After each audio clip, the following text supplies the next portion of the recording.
اس کے بعد اب جو تفسیر قرآن کے سلسلے چل رہے ہیں وہ کون کون سے ہیں؟ ہماری خدمات کیا ہے؟ انجمن خدام القرآن ہو یا تنظیم اسلامی ہو، یہ ساری ایک داستان جو ہے آپ کو مل جائے گی. اور اس وقت اس میں ذہن میرا منتقل اس کی طرف اس لیے ہوا کہ میں نے اس میں لکھا ہے کہ میں مطمئن ہوں. میرے بعد ساتھی تو شاید 20 برس 22 برس کہہ رہے ہیں، مجھے اب 25 برس پورے ہو گئے. سن 65 میں اسی شہر کراچی سے منتقل ہو کر لاہور گیا تھا اپنی بات کو وہاں پر اپنے کام کو شروع کرنے کے. اب 1990 آ گیا، پورے 25 برس ربع صدی میری بیت چکی ہے اللہ کے فضل و کرم سے کہ قرآن مجید کا پڑھنا پڑھانا سیکھنا سکھانا یہی میرا اصل مشغلہ ہے. 6 سال اس میں سے ایسے ہیں کہ 7 مطلب بھی چل رہا تھا، پریکٹس بھی تھی. 65 سے 71 تک فروری 71 میں نے طے کیا ہے حرم میں بیٹھ کر کہ اب ہمہ وقت اسی کام کے لیے رہوں گا. میں نے مطلب بند کیا، پریکٹس چھوڑی، اور اس وقت کے بعد سے میں کہہ سکتا ہوں میرا کوئی لمحہ بھی فکر معاش میں بسر نہیں. میں نے اپنی ساری توانائی یا قوت اسی کام میں لگائی، اور آج مجھے بڑا اطمینان ہے. میرے یہ دروس آپ یہ نہ سمجھیے کہ اس وقت کوئی اگر 700 800 1000 آدمی بیٹھے سن رہے ہیں تو میری بات وہیں تک پہنچ رہی ہے. مجھ پر تو حقیقت منکشف ہوئی ہے. قرآن مجید میں جو کہا گیا کہ حضرت ابراہیم کو اللہ نے حکم دیا تھا اذن فی الناس بالحج یاتوک رجالا علی کل ضامر یاتین من کل فج عمیق. اے ابراہیم ذرا پکارو تو صحیح حج کے لیے لوگوں کو. تمہاری آواز ہم کہاں کہاں تک پہنچائیں گے تمہیں اندازہ بھی نہیں ہو سکتا. اذن فی الناس بالحج یاتوک رجالا وعلی کل ضامر. تم دیکھو گے لوگ چلے آئیں گے، پیدل بھی چلے آئیں گے، اور بڑی لاغر اور کمزور اونٹنیوں پر بھی دور دراز کی وادیوں سے سفر کر کے آئیں گے اور حج کریں گے. اللہ تعالیٰ کے اپنے غیر مرئی چینلز ہیں. آج وہ غیر مرئی چینل مرئی ہو کر سامنے آ گئے. لاکھوں کی تعداد میں کیسے تھے جو پہلے میں حیران ہوتا ہوں. ابھی امریکہ گیا تھا، وہاں جو شخص ملتا تھا کوئی کہتا تھا میرے پاس آپ کے 300 کیسے تھے، کوئی کہتا 400 کیسے تھے آپ کے میرے پاس. ایک صاحب ملے، انہوں نے بتایا کہ میری زندگی کا مشن یہ بن گیا ہے، حقیقت و اقسام شرک کے 6 کیسٹ ہیں میرے. کہتے ہیں ہزاروں کی تعداد میں نے اس کے سیٹ جو ہے کاپی کر کر کے، میں تو ایک ہی کام ہے جو کر رہا ہوں. اس شرک کا خاتمہ ہوگا تو بات بنے گی، لہذا میں آپ کے صرف وہی کیسٹ ہیں جو میں اس کی کاپیز کر کے ہزاروں کی تعداد میں لوگوں تک پہنچا دوں. تو یہ دعوت اللہ کا شکر ہے پھیل رہی. اور دوسرے یہ کہ اللہ کے فضل و کرم سے میرے اپنے بچوں سمیت 2-3 بچے میرے بھی ہیں جو اب شامل ہو چکے ہیں. MBBS کیے ہوئے بھی ہے، MA فلسفہ کیے ہوئے بھی ہے، MSc اکنامکس کیے ہوئے بھی ہے، اسی کام میں ہے. اور میں سمجھتا ہوں کہ تقریباً 25-30 نوجوان اعلیٰ تعلیم یافتہ اب اسی انداز میں درس دے رہے ہیں. میرا یہ کام الحمدللہ جاری رہے گا. یہ بات جو ہے پڑھتی رہے گی، پھیلتی رہے گی، لوگوں تک پہنچے گی. اور اس کے لیے ہمیں اندازہ بھی نہیں ہے کہ کہاں کہاں تک یہ باتیں پہنچ گئی. میں نے ابھی اس پرچے میں لکھا ہے حیدرآباد دکن میں گیا تھا اکتوبر کے اواخر میں. وہاں ایک دن میری تقریر ہوئی، اسی کے کیسٹ رات بھر انہوں نے تیار کیے. اگلے دن جب تقریر ہوئی 700 کیسٹ تیار کر سکے تھے، 700 کے 700 فروخت ہو گئے.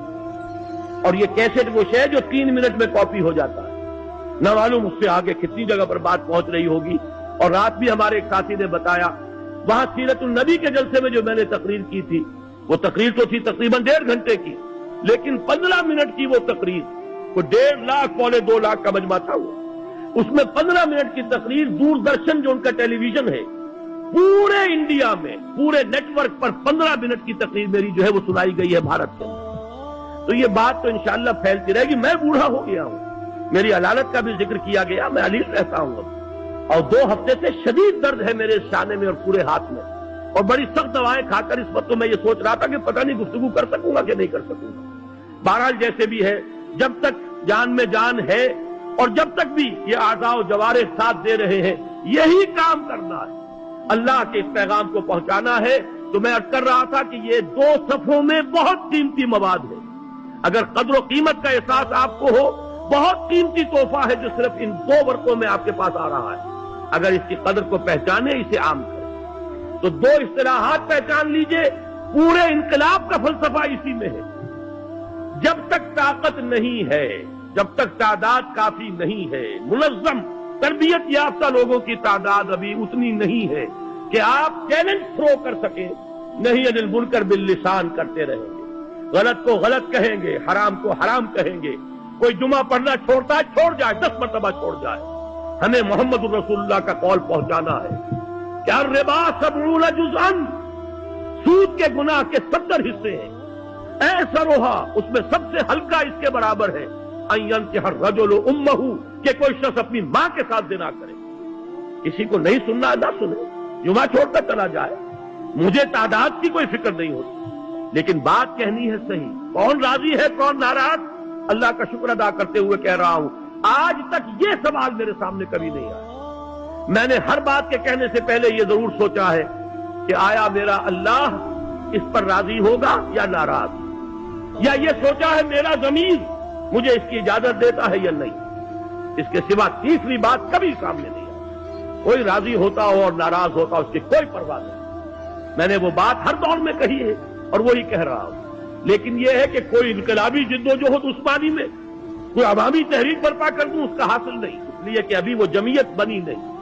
وہ مضبوط بنیاد مرصوص کمیٹڈ لوگ جو اس سے نکاتی جو لاہ عمل ہے اس پر عمل کر چکے ہو، جو پہلے خود اپنی زندگی کے اندر حلال و حرام کی پابندی کر رہے ہو، جو خود دین پر کاربند ہو، عمل پیرا ہو، پھر وہ بنیاد مرصوص بنے، منظم ہو، ڈسپلنڈ ہو، سب و طاعت کا ایک نظم جو ہے اختیار کر چکے ہو.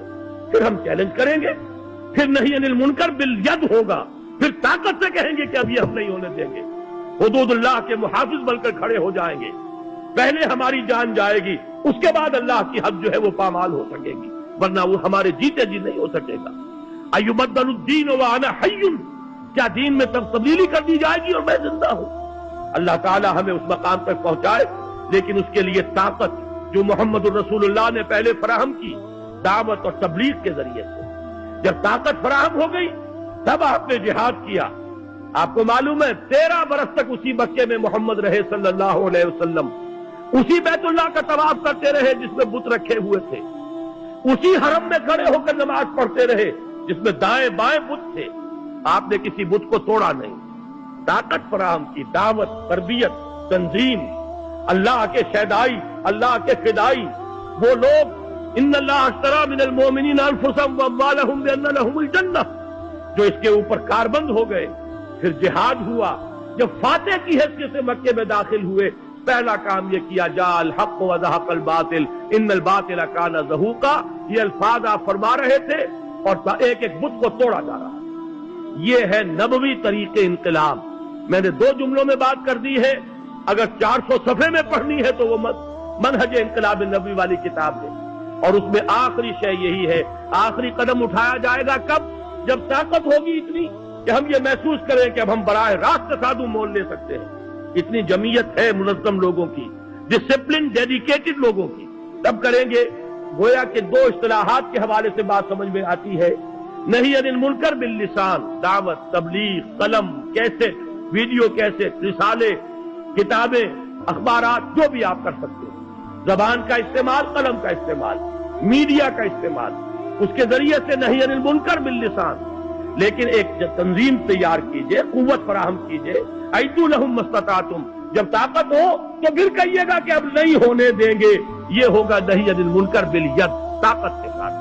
تو فرمایا حضرت ابو سعید خدری نے رضی اللہ تعالی عنہ کہ ارشاد فرمایا محمد الرسول اللہ نے، میں نے خود سنا، فرماتے حضرت ابو سعید خدری، میں نے سنا محمد الرسول اللہ کو فرماتے ہوئے، من رأى منکم منکرا فلیغیرہ بیدہ، تم میں سے جو شخص کسی منکر کو دیکھے اس کا فرض ہے کہ اسے طاقت سے روک دے. فَإِلَمْ يَسْتَطِعْ، اگر اس کی طاقت نہ رکھتا ہو جو ہماری اس وقت کی حالت ہے، فَبِلِسَانِهِ، تو اپنی زبان سے، فَإِلَمْ يَسْتَطِعْ فَبِقَلْبِهِ، اگر یہ بھی نہیں تو دل کے اندر ایک صدمہ اور رنج اور دکھ، یہ کرب تو ہو. فرمایا وَذَلِكَ ضَعْفُ الْإِيمَانِ، یہ ایمان کا کمزور ترین درجہ ہے.